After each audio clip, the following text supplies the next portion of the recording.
Hey, this is Rod Morgenstein, and you are listening to the Paulie Z Show.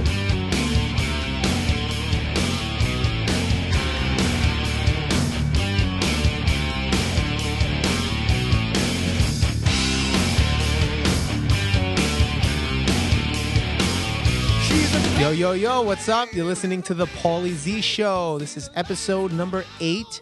And today we got a great show because last week we reviewed a CD. Me and Benny Boy reviewed the new Winger CD, which is called Karma.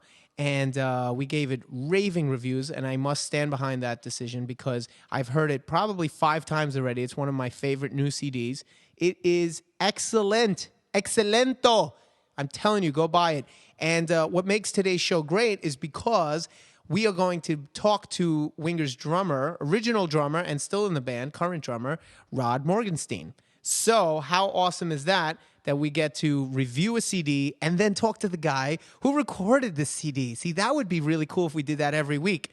So, excuse me. That was sushi for lunch. Anyway, and then what else we're going to do? I'm going to take some Yo Paulie emails and see what people have been saying.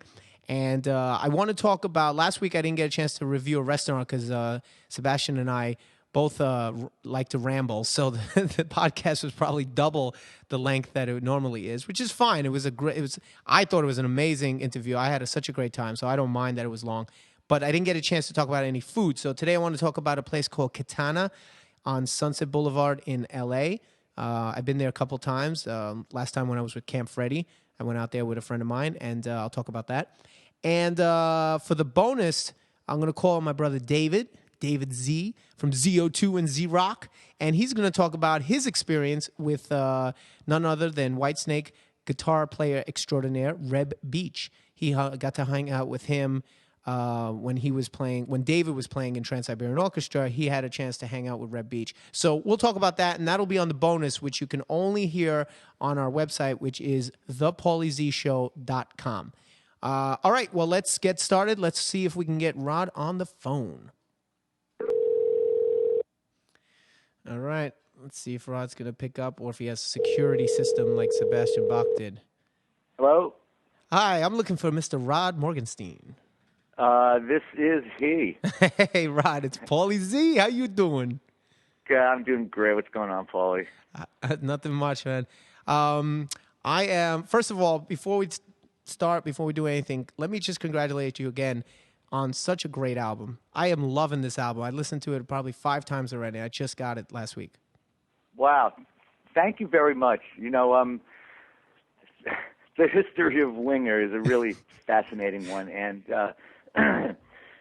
it's so nice to like, you know, hear comments like that and to like look at all the chatter, you know, around the internet and how everything is so positive on this one because, you know, I don't have to tell you, for years Winger got kicked around so much and of course, you know, to the guys in the band so unfairly, but I guess, you know, people fixate on one image and you can get destroyed on that, you know. Well, that's what I wanted to talk to you about because I'm going to be honest with you. I wasn't very well versed in the history of Winger and the band. I didn't even really know about the other albums that were put out, and you know, until now. And I actually went to J&R Music World in New York City, which I recommend, my favorite place to buy records. And I went and I bought all your other CDs.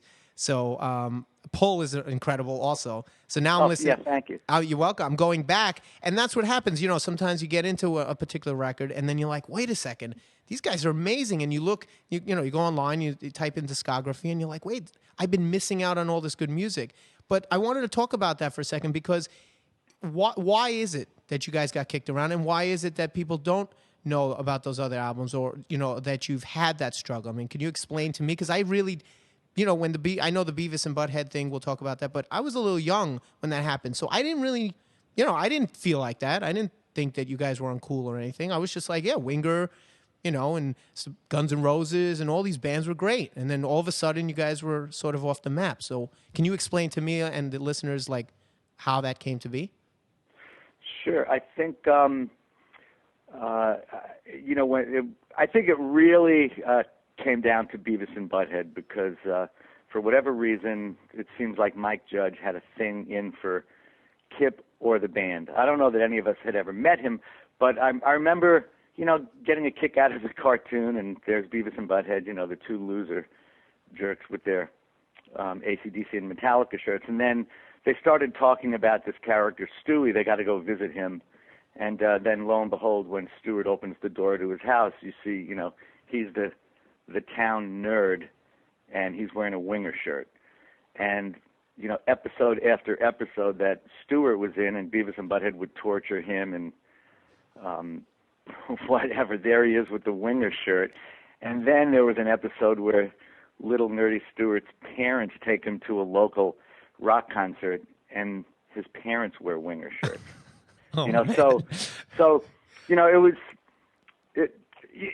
I don't know, watching the show, you'd see, obviously they loved like the White Zombie and the real hard kind of stuff, and then anything having to do with any of those more melodic metal bands, they'd poke fun at the videos, which was fine, but in the case of Winger, the fact that they, went that one step further with Stewart and Stewart's parents, but then also I remember, watching an Alice in Chains video for Man in a Box, and there's this image of this guy who looks like, the guy on the Jethro Tull Aqualung cover, where he's this decrepit-looking homeless man, and then the video camera zooms up on him, and his eyes are sewn shut, Yeah. And they go, oh, my God, he must have seen the most horrible thing in the world. And this, yeah, he probably saw that Winger video. Oh, man. And, so, like, for whatever reason, our band, got singled out for, I guess, in Mike Judge's mind, for, like, being, like the worst of what that whole, late 80s genre of music had to offer. And, the irony of the whole thing is that, all of us come from such diverse backgrounds, like I'm still in the Dixie Dregs, I've been doing that for 35 years, playing with Steve Morris and Jerry Goodman, the violinist from the Mahavishnu Orchestra, and I play with Jordan Rudess, and, on and on and on. And I'm a professor at Berklee College of Music, and even on top of that, like, Kip, who's the one that was left holding the bag, as like, oh, right, he's that really good-looking ballet dancer with no talent. The freaking guy, next month, February 9th, is the world premiere of his classical work by the San Francisco Ballet Company. This ballet was choreographed by Christopher Wheeldon, who was the choreographer for the New York City Ballet Company for years. He's like the most famous choreographer in the world. He heard a snippet of this piece of music that Kip had been working on a couple years ago, freaked out, got Kip's email, shot it off to him, and said, I want you to write 3 movements, and I want to work with you. And so Kip's life is changing. He's entering the classical music world at the top. Well, I have the that bonus disc or the bonus track. Is that Kip on the piano? I guess that's me. Oh, that's you. That's me. Now, that's great. Yes, thank you. I wrote that piece many years ago for my wife Michelle's and my wedding in 1991. She tragically passed away 4 years ago after battling breast cancer for over 22 years. And so what had happened was, when we were recording the drum tracks for Karma, whenever we take a break from cutting tracks, I always sit down at the piano and start noodling, because I'm also a piano player. And so Kip kind of came over when I was playing that particular piece. He said, what is that? And so I told him, and he said, we got to put that on the record as a bonus track. Right. I was very, very touched by that. And it's so exciting that it's on there, but it never had a title, you know what I mean? It was just something that was played at our wedding. And so I thought about it and said, you know what? That song kind of represents my life with Michelle. We were childhood sweethearts, from 8th grade. And it's sort of like the first ending of my life, you know what I mean? Right. Which ended 4 years ago, and I've been sort of clawing my way back for the last few years to try to see that, life is kind of worth living and fighting for. But Michelle is the most extraordinary human being I ever knew. We had the most wonderful, perfect marriage and love affair, and everybody in our lives would always kind of look to us in terms of what they wished, or would strive for in their own lives. Right. Well, it is a beautiful piece. I didn't know. So for anyone out there listening, that is Rod playing the piano on the last track. Is that only on the download, or is that on the album too? It's on the European release. Oh, okay. I think there are 3 releases of this record. There's a North American release, an Asian release, and the European one, which came out first, I believe. Well, for anyone out there, so for the European bonus cut, it's called First Ending. It's an added track, and it's an instrumental piano piece. It is beautiful. So kudos on that, Rod. It's a great piece. Yeah, thank you so much. You're welcome. I wanted to get back real quick. Do you have, after all these years, have you ever had a chance to actually find out exactly why Mike Judge did that? Like, did you ever get a chance to meet him? Did you ever get a chance to say, hey, what was that all about? Like, what did I ever do to you? Or were you just sort of randomly picked? Like, they just said, okay, we'll pick these guys, and it could have been any other band. Yeah, I don't know that any of us kind of went looking for Mike to try to go face to face and find out. But we were perplexed for the longest time, and the thing that hurts is that anybody who is a musician and just puts every ounce of their being into trying to make it, and have a career, knows how difficult it is and how fleeting it can be. And when you finally get to that point of actually, getting a record deal and then having all the stars line up to where you actually get some support from your label, you get a little airplay, you get on some of the tours that are going around the country. It's nominated, like you get nominated too, right? You guys were nominated. Yeah, sure. Yeah, Winger was nominated for Best New Heavy Metal Band in '89. So the thing is, to have all that happen, it's like a miracle, and then, to finally, get to kind of ride that wave and go, oh man, this is so sweet. Everybody should get a chance to enjoy this. And then, in the next breath, to have it all kind of come crashing down because somebody thinks it's funny to destroy you. Yeah. It's amazing that kind of thing happens. And to take it even a step further, or in a slightly different direction, Metallica, in their Nothing Else Matters video, which is the video takes place in the studio. In the middle of it, Lars gets up from his drum set and has this, smirk on his face, and he walks over to a wall where he pulls a dart out of the head of a poster, of someone in a poster, and when they pull back, it's Kip. So it's kind of like insinuating, Lars or the guys in the band have been throwing darts, right, at Kip Winger. Again, sending a message to their fans. I think it's just a bandwagon thing, because it's like anything. And I wonder if it's something with just in our country in comparison, to if you go outside the States, I wonder if people act like that too. Because notice, think about whenever we have a president, I don't want to get into too much politics, but you think about George Bush and or George W. Bush, I should say, and then how people all the comics immediately just went after him, and it became a thing that I don't think, even if he did something that was brilliant, I don't think he could shake it, because it became the thing that you jump on the bandwagon and make fun of George Bush, that he was an idiot. He could have, you know what I'm saying? He could have done some brilliant stuff at the end, and not that he did. I'm not saying he did. Don't get me wrong. Right. But I think you guys were just, victim to that it was just oh, that's the cool thing to do, is to make fun of it.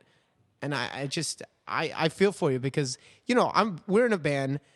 I don't know if you know the show Z Rock. That's our TV show, and it's based on our real life rock group ZO2. And we sort of, after listening to your music and reading about the group and stuff, I realized that there's a lot of similarities, because you guys really weren't what I thought growing up. You weren't just a typical hair band. You really weren't a hair band. If you guys didn't wear the hair like that and the clothes, you guys should have been more on tour with Dream Theater and Living Color and Extreme. And to me, bands like that, you guys were more of a musician's band.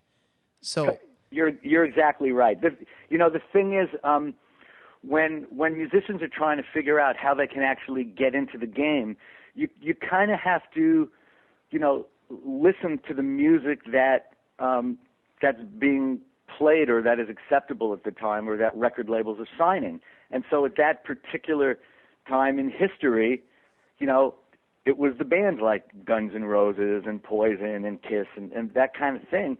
And so you sort of you make a decision like, let's see, how can we maintain our artistic, what's the word? Integrity. Yeah, I was gonna say. Wait, hold on, you're the professor. You're asking me? Yes. Yes. How can we maintain our artistic integrity and maybe just sort of mold our music to somehow sort of fit into what's happening, so we can maybe get a shot at getting signed. And so that's kind of what Kip and Reb did back in the mid '80s when they started writing demos and then getting rejected from every label in New York City. And then they went back to the drawing board and they did it again, and then they got rejected again. And it was really like on their third go-around that really because of a favor to someone, it was signed by Atlantic Records to a very small deal. Like, here's the money, go away, make the record, blah, blah, blah. So Winger was kind of like, at the bottom of what you would call the priority list. And it was just through a whole series of incredible events that, little by little, when the record came out, it made its way through the muck and mire and became one of, Atlantic's best-selling records of that year. Yeah, and let me ask you a question now, because we're in that. Like, now that you have hindsight, so maybe you can give me a little advice. We're in that same situation because we get compared a lot to bands like Zeppelin, Aerosmith, Rush, King's X. Are you a King's X fan? Sure. So, in fact, I have a band with Ty Tabor. Oh, you do? Oh, well, those guys, another band that, again, just, because at the time I was a little young, so I knew only like Poison and Guns N' Roses, like the big ones. I never heard of King's X until a few years ago. And people kept telling us, ZO2 sounds just like King's X. I'm like, who? And then by the fifth time, I was like, I got to check these guys out. And I fell in love with these guys. But it's the same problem. It's like a musician's band that has some commercial appeal. They should be, King's X to me should be huge. Yeah. They're one of the unsung heroes of rock world. I remember VH1, did one of these things, the 100 best rock bands of all time, and King's X is in there. They're around number 70, and the comments from a couple of big name musicians is these guys are like unsung heroes, where anyone who knows anything knows that they're one of the best bands out there. Incredible. But sometimes things just don't work out the way they're supposed to. It's kind of like, when you hear any of the members of the Beatles talk about their influences and they start talking about, some of the older blues musicians or almost country musicians, that, the Beatles were 1,000 times bigger than them. Or Jimmy Page, talk about, who are some of his favorite guitarists. So he'd start talking about, some of these older black blues musicians that, hopefully they had more than a pot to piss in, but they had. Well, that's what happens. There's always that level, like even with the Anvil movie now, you see how everyone's talking about how the Anvil at the time were very revolutionary. Now, I'm not a huge fan of Anvil. Like, I don't think musically it's like the same comparison as King's X, where I think King's X really should be more of an A-list. But it's amazing how a band like Anvil at the time was just as big as any of those other bands, but however the stars aligned, these guys made it and these guys don't.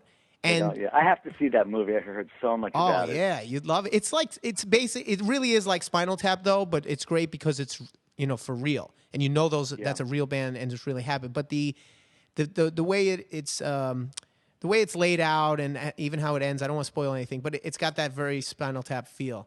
It's a great movie. But the thing is, the reason I'm asking is because now in hindsight, do you think that, because we're, like I said, we're in this position, we're like, our music and our records it's not what's in fashion right now. It's not the new thing. It's not that like Nickelbacky sound or the Shinedown, which I love those bands too. I love Shinedown, love Nickelback, all these bands, but they have a certain sound. and that's our contemporaries. But we have a little bit more Aerosmithy Zeppelin. So do we change our sound so that we fit in to the cool club, or do we stick with our sound until someone makes a movie about us in 20 years? Or you know what I mean? So unfortunately, there's no answer to that question. You know, the best thing is to listen to your heart. You listen to your heart. I can't hear my heart because it's full of grease from all the barbecue I eat. So I can't, it doesn't really pump correctly.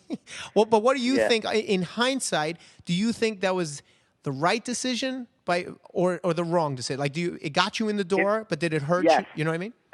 Yeah. No, in hindsight, I absolutely think it was the right decision in terms of trying to read, let's see, what is the music that seems to be getting, the light of day, seeing the light of day, and see if we could tailor our writing to try to fit in there. The hindsight is 2020 part of it, where you look back and go, let's see, are there things that we know that we shouldn't have done, that we would have done differently? Absolutely. Like what? And like those things are let's see. I have to give Kip a lot of credit here. When we would shoot videos for MTV, the initial cuts of the videos that would be sent to us for our approval, it was as if, I would say, hey, do I play in this band? And Paul Taylor would say, am I in this band? And Reb would say, was that me on the guitar maybe for like 1 second? It was like basically nearly 100% Kip Winger. Isn't that's good, right? No, that's how our videos are. Isn't that the way it's supposed to be? Because I'm the lead singer. So, so the thing was, look, Kip's a very charismatic guy, and the record labels where I think even back then they weren't thinking, artist development long term is more like how can we sell 1 million or 2 records out of the box. And so, Kip's a good-looking guy. He's got a lot of charisma. It really moves nicely. So the videos were just him prancing around and close-ups of his good-looking face. And we would look at it, and Kip would go, God damn it, it's a fucking band. And he'd get on the horn to the label and go, don't you realize, it's a band that's created this whole thing, and you gotta let's get some equal emphasis on some of the other people that have created this sound. Right. And so, then we'd get the next cut, and then you'd see a little bit more of yourself, and then he'd get on the phone again, and then eventually, there would be better representation of everyone, but still the label was, focusing its attention on Kip. Now, other things which, only in hindsight can you go, I can't believe I did that. We're going to get some good gossip now. You go to photo shoots or whatever, or you're out in public and, you're acting zany and stuff, and you maybe, allow photographs to be taken in positions that maybe you shouldn't have. And I'll equate it to Peter Frampton. He comes off Frampton Comes Alive, sold 10 or 15 million albums. He's the biggest star in the world. And then he appears on the cover of Rolling Stone with his shirt open or his shirt off. All of a sudden, he goes from, a cool guitarist with a lot of male fans to the pinup boy. And his next album, in terms of, what Frampton Comes Alive did, tanked. And his career was over. I mean, he went through a 10-year period where he became the laughingstock. And it was all, I think, attributed to the fact that he was, shirtless on the cover of Rolling Stone. Would Jimmy Page do that? Would Jimi Hendrix do that? No, it's you got to maintain the musicianship part of it more than the pinup boy part of it. It's amazing you say that because, again, on our show, you got to check it out. It's called Z-Rock, and the premise is, it's based on our real life as a rock band that does kids' music to make a living. And, a lot of people have asked, I had this conversation with Dave Navarro, actually, because he's done, TV, and he asked me, he goes, I'm just curious, do you think it helped you more or hurt you more? And it is like a double-edged sword because it obviously put us out there, and it obviously got us the credibility and the sort of celebrity status that we enjoy now, which is very minor right now, but it's still there. But the thing is, I don't know how that affects. Do people now see me playing to little 2-year-old kids, the wheels on the bus, and does that take away a little bit now when they see us play our rock stuff and they say, oh yeah, but that guy, maybe I can have him for my cousin's birthday, you know? Does that dilute it? So I don't know. It's like a double-edged sword. I wonder how, you know, how that's going to play out. Imaging is really important, you know, rather than going for the quick bang, to kind of try and think a little bit bigger picture, long term, down the road. You know, like we will forever be haunted by the song title "She's Only 17." Now, when that video and song came out, it was probably the most played video on MTV in that 6-month period. I could be anywhere that had a TV with MTV, and I would say to someone, hey, have you seen our new video? They don't know. What do you mean? And I'd say, here, let's just sit here. And then within 20 minutes, it came on. Wow. You know, Talking about promotion. Jeez. It was unbelievable. So, you know, so for like those 6 months, you know, we were like the most visible band on MTV. And so, like, apparently somebody thought that was really cool. Then all of a sudden, you know, like fast forward 5 years later or whatever it is, and all of a sudden She's Only 17 is like, oh my God, there's no substance there, and you know, what is this? You know, kiddie porn, and you know what I mean? Like, right. But do you think that's a product of? Do you think that's a product of our environment, of our country? Like, how do you? I mean, I'm sure you guys have toured European tours and, you know, Japan. I mean, have you done a lot of stuff out of the States?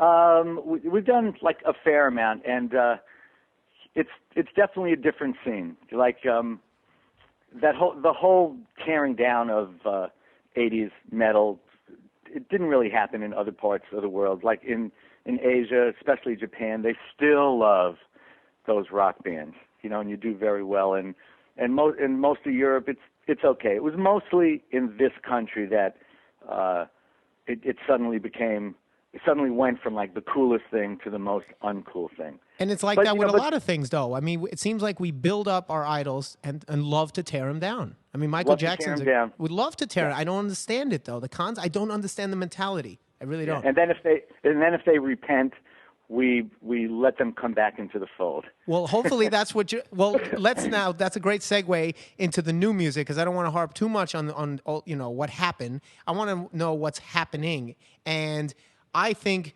the people out there will be crazy not to give you guys, you know, another listen with an open mind, because this album is great. It really is great. And I'd like you to tell me a little bit about, like, you know, the process of this, and especially the writing too. Like, did you guys make a conscious effort to say, I want to put a little Alice in Chains in there. I want to put a little bit of Nickelback. I want to put a little bit of Linkin Park, because I hear all of that.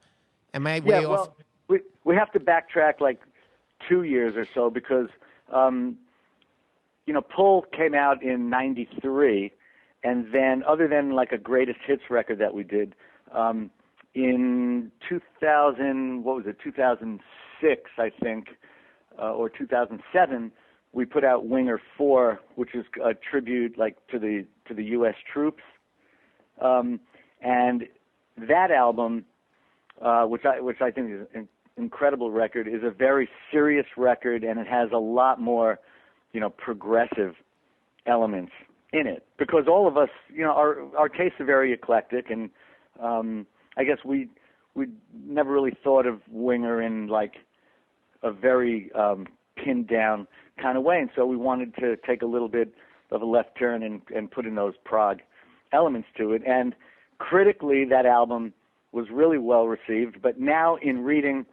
you know, all of the stuff on the internet from like the fans of this kind of music, you know, they're kind of saying like the last record for them was a little too much prog. And then like you start to see how people's tastes are so specific. You know what I mean?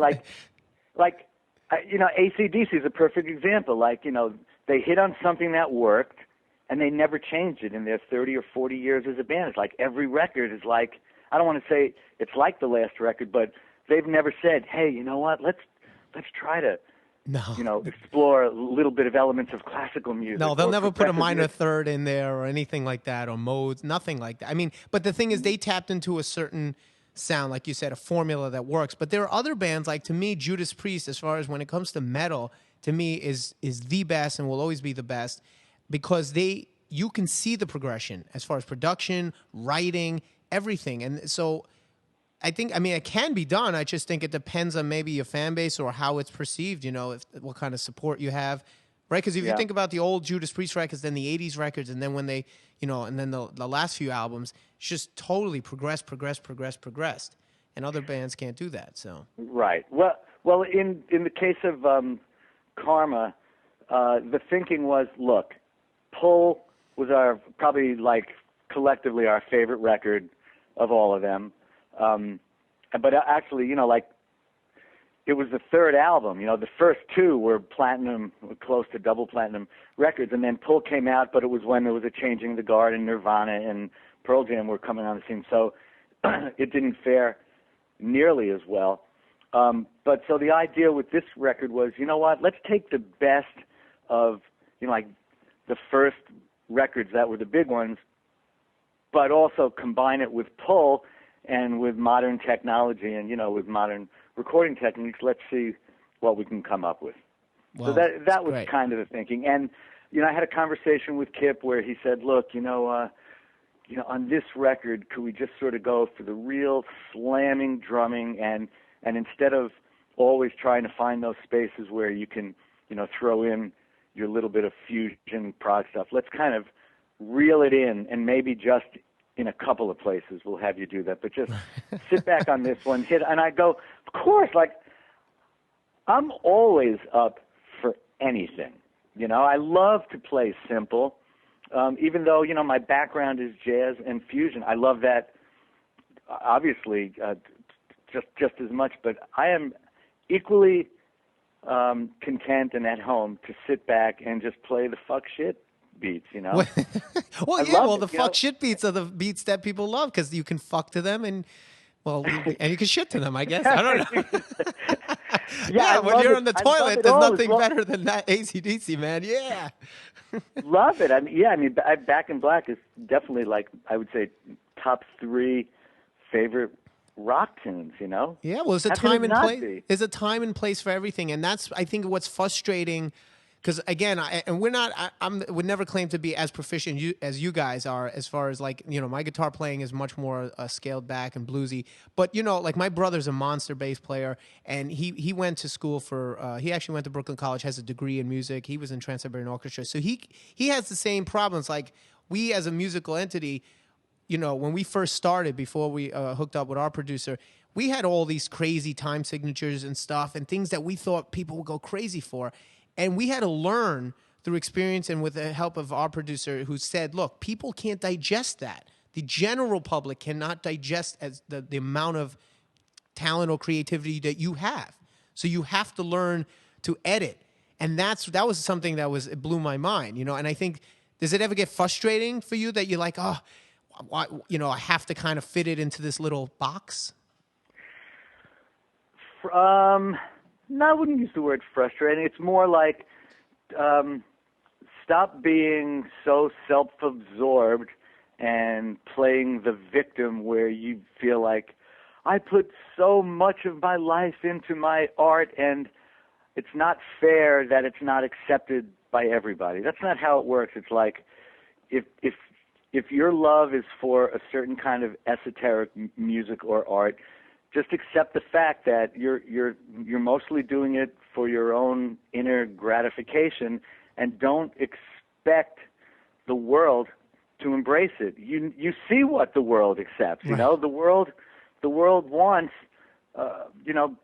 they want primal rhythms, they want repetition, they want simplicity, they want the same freaking chord changes that we heard back, in Elvis's of day, course. But with a modern twist, maybe not necessarily in changing the chords, but in the sounds, production, image, production, image, everything. It's the heart wants what the heart wants, and the common denominator will agree on the most basic element. That's what I've learned through doing 3 records. So I'm hoping each record will get better, but I think you guys hit the bullseye with this record. I really do. I think it just sounds, it's for me, it's fresh. It's modern, because I hear things and I'm like, oh, yeah, they definitely listen to Linkin Park. They definitely listen to Shinedown and Chains. But then the melody's there, the guitar playing, the solos are there. It's just I don't know what else to say. And the one thing that drives me crazy that I'm jealous is that you guys have a nice 6/8 blues song on there that let me tell you oh, something. that is awesome. And that's John Ross, our other guitarist. That's his tune. He's playing all the guitars on that one. And to me, like, one of the real beautiful elements of Winger is that we have two guitarists that are so different in their approach to playing guitar. So, like, Reb is the tapping lunatic with like a little bit of a jazz fusion background. Right. And John Ross, he plays the Les Paul and goes for the bluesy stuff. And you know what? That's the one song on this record that was us taking a little bit of a gamble with our heavy metal fan base, because we've never done like more of a straight ahead bluesy kind of tune. And I'd say like 90% of the comments on it are fantastic. But I read one where a guy said, this is like the best album of the year. The only track that I don't like is that one, right. the blues, because he's not into the blues. Yeah, my brother hates. It's funny. I argue with him all the time. My brother hates the blues, and I was like, "How do you hate the blues?" That's what I say. I'm like, "Are you fucking crazy?" But because he listens to he's more, he likes jazz fusion. He likes he's a bass player, so he gets into all the tapping bass like Victor Wooten and all those crazy insane things. And then when the blues for him is so simple and boring and it's the same thing over and over, and I'm like, because you're not really listening to it, you know what I mean?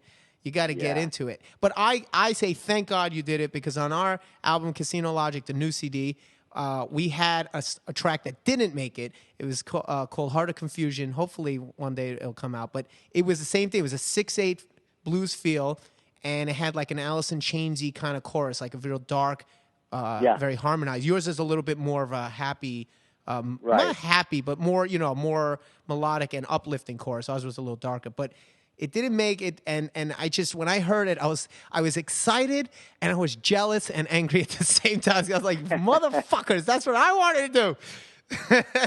So great job, man. Good call on that. Just one other thing I wanted to add. If you are musicians that kind of are eclectic in your playing, like you have a little bit of blues or prog or straight ahead rock, in addition to like the one thing that you do.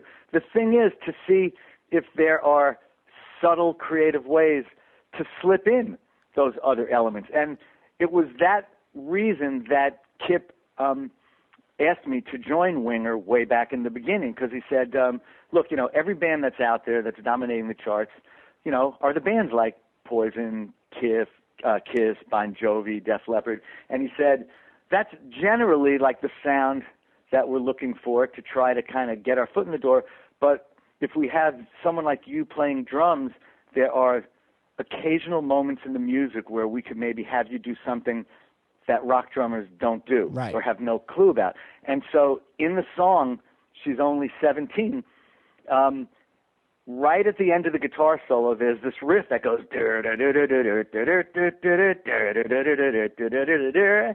and so he and the producer back then said, Rod, right there, do something that you'd never hear on a rock record by a rock drummer.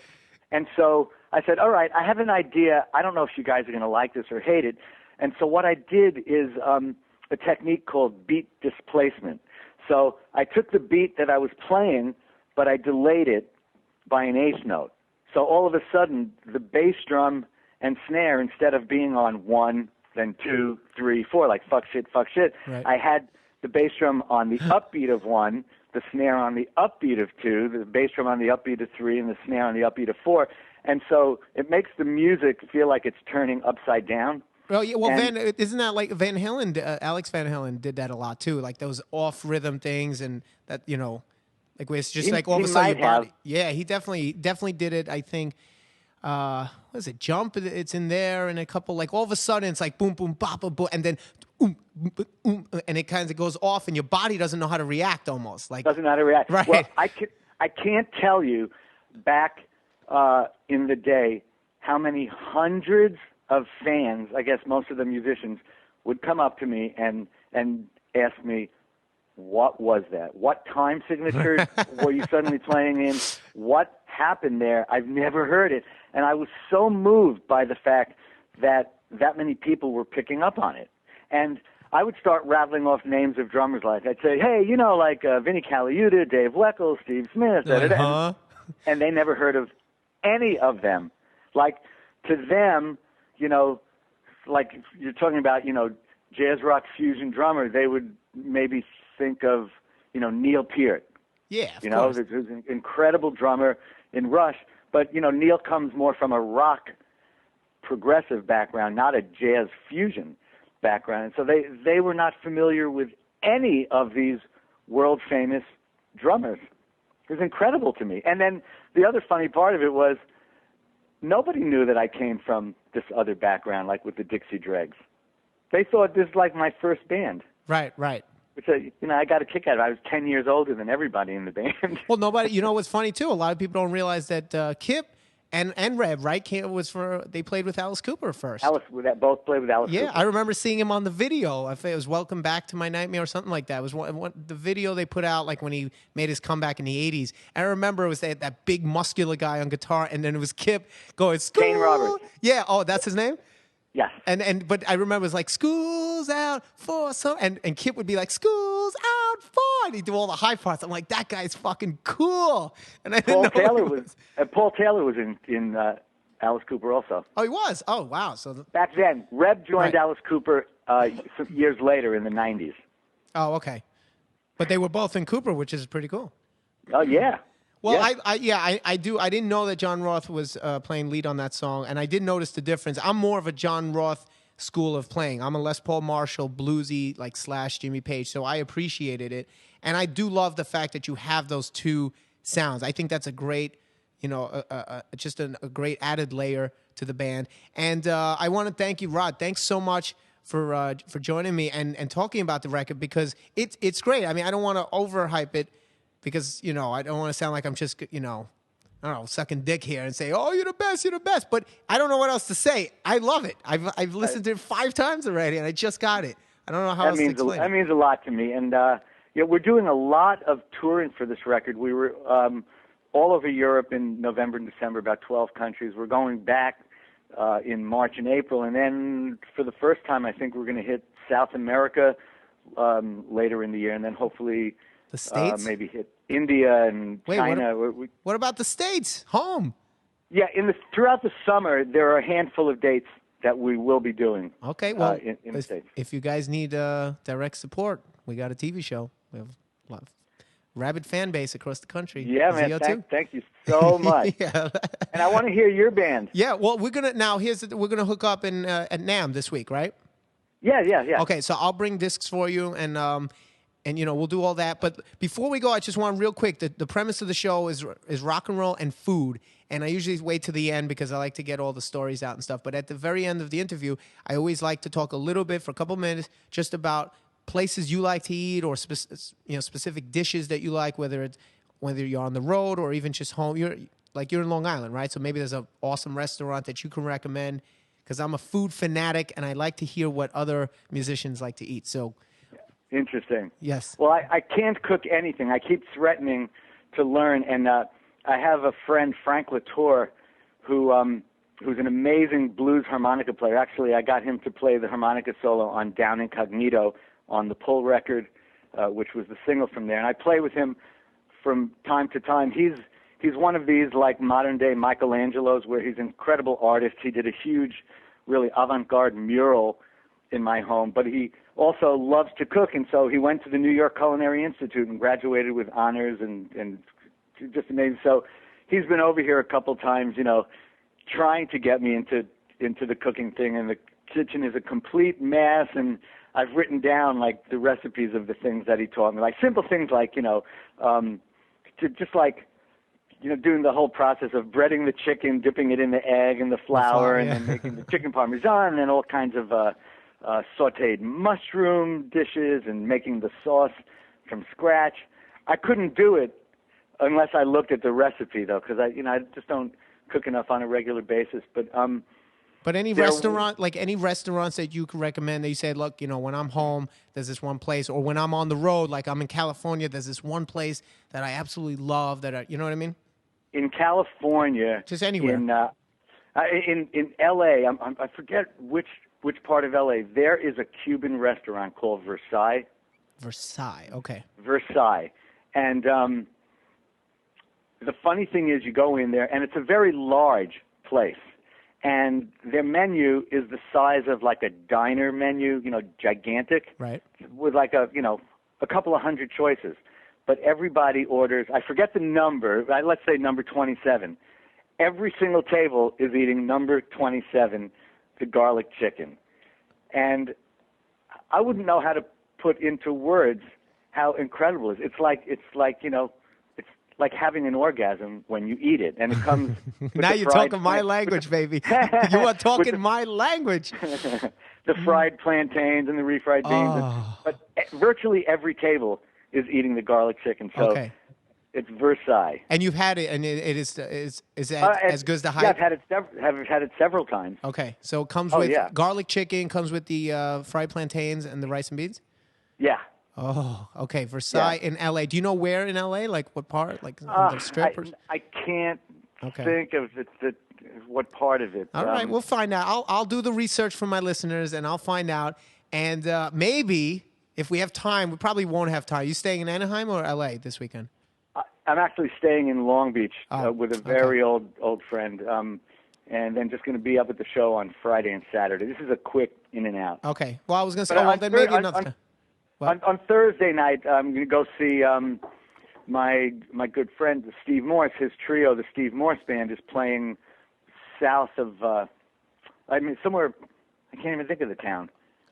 I wish I knew the town. Somewhere, I think, near the water, above Long Beach. They're on like a week-long tour out there. And I used to play in the Steve Morse Band, but then I joined Winger when Steve was reforming it, and so he has a wonderful drummer, Van Romain, playing with him. And actually, when the Dixie Dregs tour, quite often we do it in tandem with Dixie Dregs Steve Morse Band because both bands have the same bass player. Oh, that's funny. And then for the encore, Van and I come out and do a big double drum thing, and then both bands kind of wind down the show playing together. Well, that sounds great. Well, listen, thank you so much, Rod. I look forward to hanging with you at NAMM, and maybe another time we'll go to Versailles and get number 27 and pig out. And I look forward to talking to you more, and I'll bring you some of our stuff so you can check that out. And for everyone listening out there, pick up Karma, and don't stop at Karma. I gotta say, go back and pick up Pull and pick up it's 4 and the Heart of the Young is right, the second album. In the Heart of the Young, and then the first Winger record. Yeah, and pick them up because it's just a great collection of music. And for me, it's exciting always when I relearn about a band or find out about a band that I really didn't know anything about. And I only knew a couple of your songs, and now I'm like, it's like all fresh. It's all new music. Some of those songs are 10, 20 years old, but for me, it's brand new. So I have to add something to this, Kay. A very good friend of mine, her name is Sandra Schmid. She does promotion for our stuff throughout Europe, and she's dating the singer from. Do you remember a band called the Cro-Mags? No. Okay, they're like one of the granddaddies of the hardcore movement. So I'm talking about the shows where the stage diving, everyone's tattooed from the neck down. It's like, the kind of music that you would think those musicians would like step on bands like Winger, nursery rhymes, Whippy, da-da-da.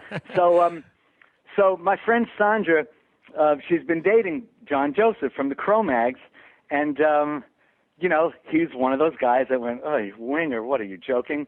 Well, she gave him Karma, and I went into the city. She came in from Germany to spend, the holidays with him. And the Cro-Mags, every year they do a couple of shows, and they were doing a show downtown, Soho, I think. And I went to the show. I'm hanging with this guy at this hardcore show, and twice through the night he said, "You're Winger record, Karma, is so fucking amazing. And it really meant a lot to me because he's in this whole other hardcore, rough and tough kind of music. And it was so nice to like get validation from there, It's really nice. Well, all you need is validation from here, the Paulie Z show. Once you get that, you're done. That's it. You're on your way. You are Sounds good to me. Well, listen, Ron, thanks again. And I will be talking to you soon. Everybody pick up Karma, and I'll talk to you later. Okay, Paul, you take care, man. All right. Bye. Bye-bye. All right. Well, there you have it. The drummer extraordinaire from Winger and Dixie Dregs, for those who didn't know that. So anyway, I'll say it. I said it before. I'll say it one more time. Go out and buy this record. It is a great, great record. Anyway, I want to go check out that place Versailles now. I am hungry. After this, I'm on a mission to find garlic shrimp. Or actually, what was it? Garlic chicken, I think he said. So I'm going to see if I can get some garlic chicken for lunch today. But there's actually a place in, I haven't been to LA that many times, but I'm trying to get out there more and more. But there's a few places I've been to, and there's one place I've been to twice that's actually really good. I wonder if he's been there. It's called Katana on Sunset Boulevard. And this is a cool place. It's like, I guess it's Japanese. I don't know if it's maybe Japanese French fusion maybe, but it's definitely, sushi based. And very, very high scale. Like you go in and it's like totally, you got to dress the part. It's not just like a place you just go into. It's like you bring a date there, or if you're going out for a nice dinner, it's very, very uppity. And I'll just tell you a couple of things that I've had there that was great. Spicy tuna rolls are excellent, nice and big too, which is what I like. And they have these skewers, sea bass skewer and the cod skewer. I don't know for people who like fish, I love sea bass and cod because I love that texture more than I do like the heavier like halibut and shark and things like that. To me, those are too steaky. They're too rough. I like the real soft, texture of a sea bass or a cod. So they have these skewers and they come like little chunks on there, and they are delicious. Very, very good. And there's a thing called they have chicken meatballs. Very small meatballs, but they're chicken meatballs. Good. I mean, I don't know what else to say. They're good. You should get them. And the ice cream balls. I know that sounds funny. Ice cream balls. But those are good on the dessert menu. Check those out. The only thing I didn't like was a quail egg. I never had a quail egg before. My friend told me to try it. I didn't love it. It wasn't, awful, but just not something I would order again. So if you like quail eggs, you'll probably like them, but I wouldn't recommend it. But I definitely say go for the skewers and ice cream balls. All right? So anyway, that's a place called Katana on Sunset Boulevard. And let's see. Let's go into some Yo Paulie. We got a handful of new emails this week. It's getting more and more, but I'm just going to go through a few of them real quick. All right, this one is coming from Tony DeCabby. He says, Yo Paulie Z, hello from Chicago and listener number 5.5, my brother. 5.5. Actually, now I think we've got like 10,000 listeners, so we're doing all right. Love the show as it makes my brutal taxi shifts go by faster. Are you fucking kidding me? Is he a taxi driver and his last name is DeCabby? DACABBIE. Are you kidding me? Unbelievable. It's got to be a joke. All right, I want you, Tony, if you're listening to this, I want you to email me back and tell me, is that your real name, or are you just fucking with me? Or did you change it so that you have kind of like the way Winger changed their sound to fit in with the 80s bands? Did you change your name so that you'd be a more successful cabbie, taxi driver? Let's see, what does he say here? What version of Dio do you prefer, Rainbow Sabbath or Dio the band? Let me know when ZO2 comes to Chicago. You have an official chauffeur and restaurant guide at your call. Look at that.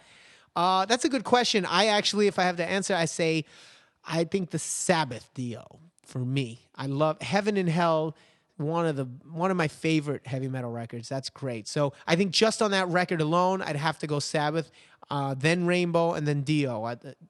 Dio had he has great stuff on his own, but I thought just musically with his voice, I just thought the other bands were stronger for me. That's my own personal taste. So let's see. We're going to go to another one. Teresa. And Teresa from Yonkers, New York says, hey, Paulie, glad you finally got into the WWE show. Loved your sign, and Joey looked like, Oh, you and Joey look like you had a blast. Don't forget Burke's Bar, Yonkers, New York. P.S. When will you and Joey Licious be wrestling Chris Jericho? I'd definitely pay to see that. You know, it's funny. I told him that too backstage at the WWE show. For those who don't know, I finally got to see Chris Jericho a couple weeks ago, and it was in Jersey. And they actually played a trick on me. Him and Joey got together, and they, put my tickets in Joey's envelope. So when I got there, they made it seem like he forgot my tickets again, and I fell for it like a fucking idiot again. So afterwards, I was real pissed. So I made a sign called Y2 Jerk, and I had it up while Chris was wrestling. And you can check out. I posted pictures. Actually, I tweeted a picture of that.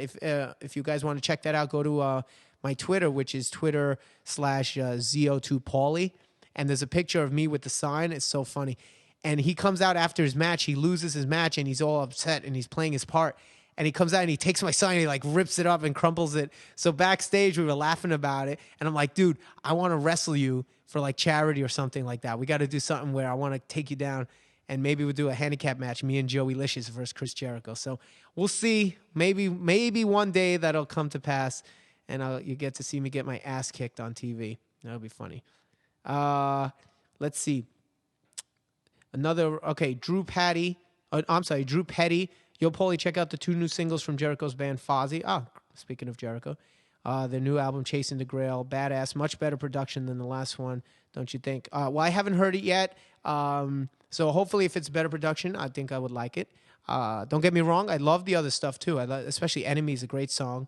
Just, I said it before, the production, not for me. But hopefully it will be better on the production side. And the songwriting, I think, is great. It says Rich Ward, the guitarist, is a brilliant songwriter. And let's see, it has one of the best guitar tones ever. You ever heard his band Stuck Mojo? Yes, I do know Stuck Mojo. Not very familiar with their stuff. But anyway, this guy, Drew Petty, he's the one that actually recommended the Winger album to me. So, Drew, thank you very, very much for that, because you turned me on to a whole new catalog of music. All right, let's do one more real quick one, because I am starving. I want to get some garlic chicken. This one comes from Emily McCarthy, and she says, it's a quick one. Thanks, Paulie. I love this. You put a spark in my boring workday. I will stay tuned. Well, thank you so much, Emily. I am glad I could put a spark in your boring workday. You should see me in the bedroom, what kind of sparks I can provide for you. But that is for another podcast. Actually, I'm glad. That's what I want to hear. This is basically, I'm not trying to change the radio industry or change the world. I'm just trying to provide some entertaining conversation and, for people that have to work. And, I'm lucky I don't have to do a 9 to 5. I work my ass off probably more than 8 hours a day, because you're constantly working when you're a musician or an artist, whatever.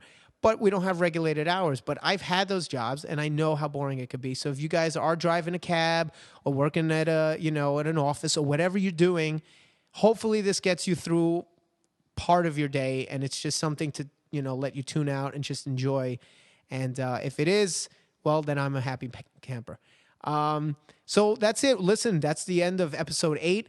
I'm going to call my brother in just a minute, and that'll be on the bonus material. So you have to go to thepauliezshow.com if you want to hear me and Dave talk a little bit about him hanging out with Red Beach. And also don't forget to send me your fan mail or hate mail at yopaulie at thepauliezshow.com. It's YOPAULIE, Yopaulie. And my Twitter, if you want to tweet or follow my tweets, it's twitter.com/ZO2Paulie. And what else? iTunes. Yeah, just type in the Paulie Z Show, and if you want, you can subscribe to it on iTunes for free. Free, not $1. I don't charge you $1. Free. All right? So that is it for the regular episode of 8. I hope you enjoyed it. Rod, thank you so much, and I'll talk to you later.